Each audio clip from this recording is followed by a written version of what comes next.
Life after deportation. Marco Jauregui joins me this week on Rebuilding Me. Meet Marco Jauregui. Born in Hermosillo, Sonora, Mexico, Marco's mom moved him and his siblings up to Mesa, Arizona when he was just a small boy. But for the past 9 years, he's been back in Hermosillo and hasn't seen his family since. And we're lucky to have him on the show with us today to share his story.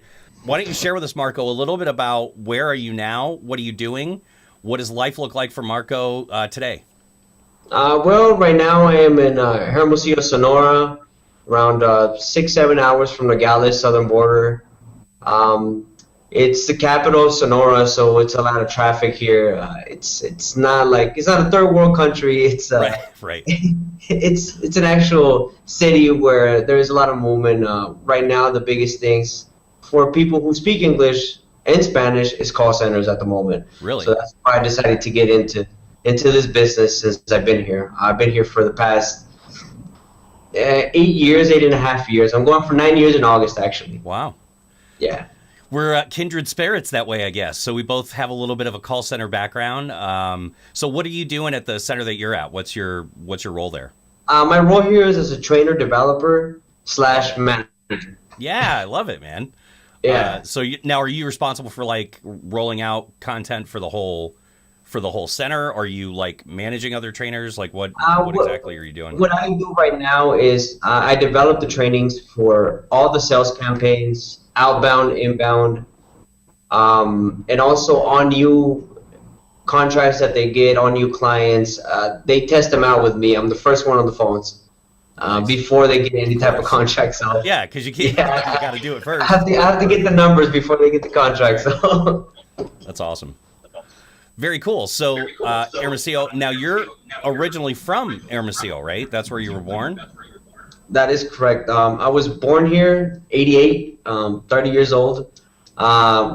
They took me to Arizona when I was around 6 years old. When I went over there. I went in second grade in elementary school. Oh, wow. Yeah, it's everything when I kind of remember getting over there through the whole, at that time it was, it was the wrong way of going over there, but the only way for my family to get me over there. Sure. So you actually grew up here in Arizona then. So where were you in Arizona? Arizona, I grew up in Mesa. I went to Mesa Junior High. I went to State Junior High, and I went to Mountain View High School, actually. Very cool. Yeah. So I'm a total for life.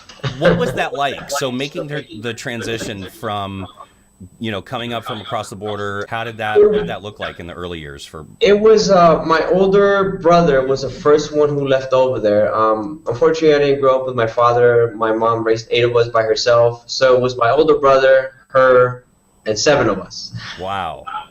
And 8 of us with my older brother, but he was the first one that went over there. Worked in the States for a little while, then came back, and then took one of my sisters over there. Then another one of my sisters left, and then another one, and then I was one of the last ones because I was the youngest one. Mm-hmm. So I was the last one of the last ones before Then there was 2 sisters after me that went over there. So he was the first one. He started, working every couple months so he can raise the money to get one of us over there. So sure. He's the one that helps. I mean, he was a guardian angel, just like my mother. I see him like my father. He's my father figure, just like my mom's my father figure as well. Were you into sports? Were you into comic books? What did you do? What was Marco like? Definitely. I mean, very active kid. It's just any chance I got to play outside, play soccer, baseball, tennis, swimming, any type of sports. I played football from when I was 12 to when I was 17. I played Pop Warner, played high school ball, 1A, 2A, 5A. Nice. So I played corner. I'm short, but I'm fast. You played corner? Oh, I played corner. Yeah, man. So did I. That was my position. Yeah, I was good too. It was good to be, man. We didn't know any of this stuff before we started talking. That's cool. That's funny. Did you have a plan? Like, did you know? Well, I guess that's a good question. I didn't graduate, so I never, No, it's not. That's part of that's when I started getting into trouble when I was 16, 17 years old. Thinking that I was cool, honestly. At that time it was it's not like today where being smart is cool today. Right. Back then, it's not, not paying attention was the cool thing to do, which I fell into that. I mean, I had great friends growing up, but I also had I'll be honest with you, I was part bad influence to some people as well. I'm not saying that everybody was a bad influence to me. So, Right. Just hanging around with the wrong crowd. That's all. Hanging around with the wrong crowd. I dropped out of high school when I was 17. Moved into an apartment with one of my best friends. So it was just we used to party a lot. That was a bad thing. We used to party a lot. I'm with you, man. Look, my parents, I dropped out of high school too, but my parents, I don't know how, but I talked them into letting me throw, all the big parties from my freshman year all the way to my not senior year, including the graduation party that I didn't graduate from. Oh, nice. So, yeah, everybody was happy to come over and drink alcohol, if it was free, but then, day after graduation, you look around and you go, where is everybody? And nobody was there. So He's gone. yeah, everybody's gone. So listen, so you come out of that, right? What was your plan after that? Or did you even have a plan? What were you kind of thinking once high school was done and you were that part was over? What next?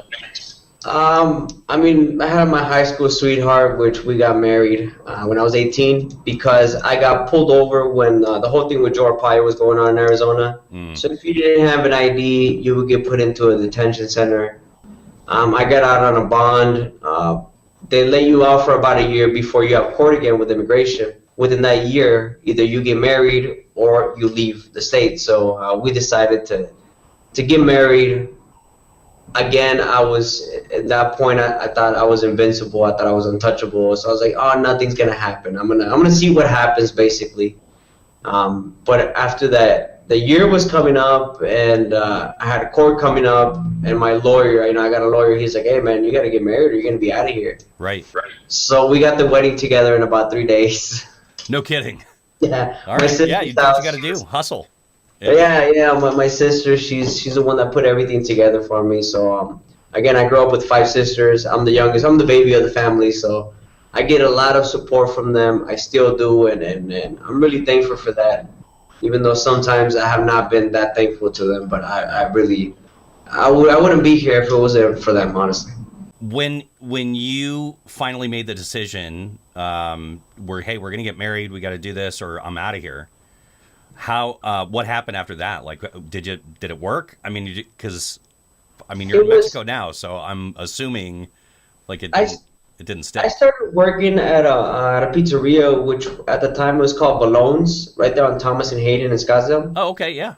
Yeah, well, my sister and my brother-in-law used to own it. My brother-in-law went in there as a waiter, got real close with the owner. They sold it to them. So I started working with them from when I was around 13, 14 years old, 12, So I really thought that I was going to stay there. I was making really good tips, really good money. We were in Scottsdale. Yeah, 16 years old, I was able to purchase a car. I had money in my pocket.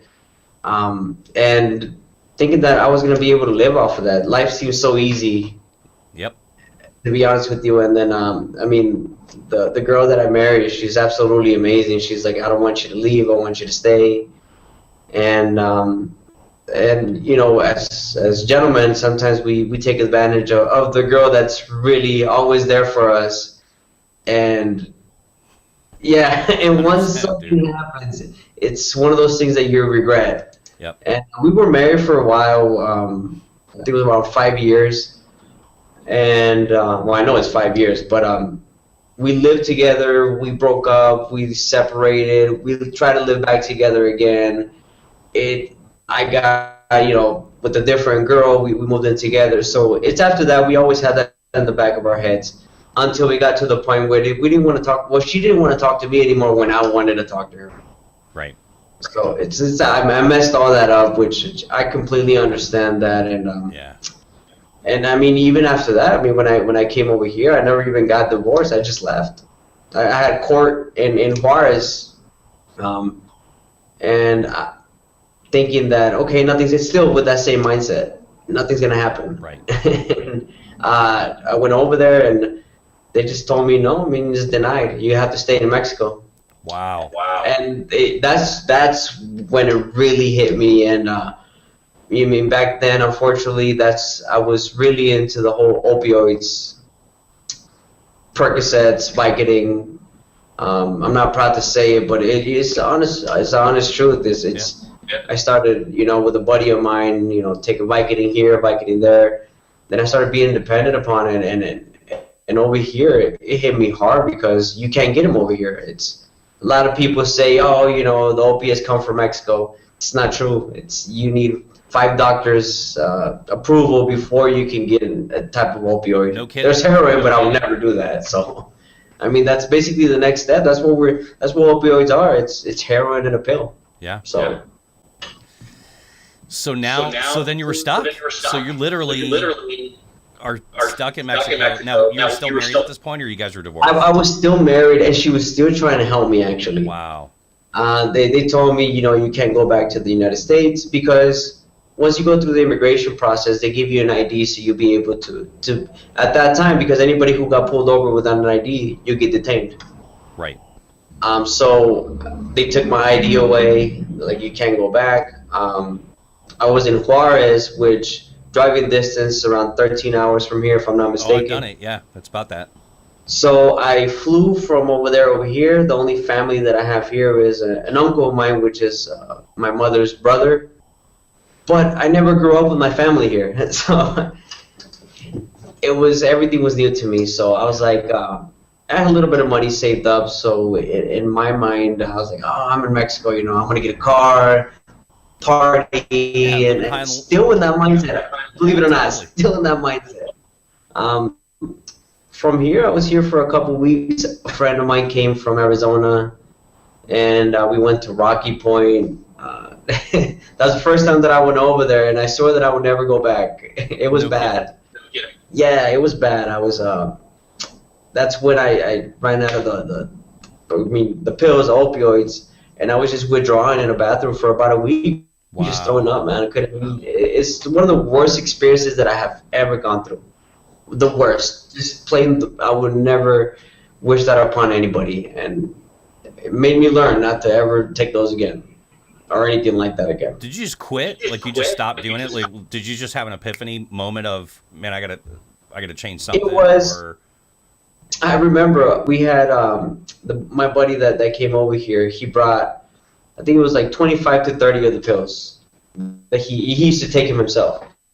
So when we went out and partied, and we started taking them, and it lasted for about 2 days, and it was the last two, and I was like, oh, I'll be able to get them. I didn't know Mexico, so I didn't know what I could get, what I couldn't get, how hard it was, right. How everything worked. Everything is, to me, in my mind, Mexico, like everybody says, it's party time. You can get anything. It's not true. It's not true at all. It's a lot of people think of Mexico as this, like I said, third world country, but it really isn't. A lot of things, they're not regulated, but a lot of things are regulated, especially in the prescribed medication field. That's interesting. So I took the last one, and I remember coming down from it just thinking, oh, shit, I don't have any more. Right. And I started coming down from it until, I mean, it was a long time since I felt a desire of that. I need it, I need it, that in your body, that your body really needs it, which, I mean, it was a couple hours, and then your body just starts shaking. Your body just, it wants it. I cried. I wanted to just, my body just felt hot, cold. I got in the shower. It was just, again, the worst experiences I have ever had. The AC in the hotel was a full blast, yet I was still sweating. You can't sleep, just rolling around. You just want to rip your head off, honestly. You get a lot of thoughts that I don't wish, like I said, I don't wish that upon anybody, the thoughts that you get, that you just want to go ahead and just end it with everything. I'll be honest with you. I got to that point.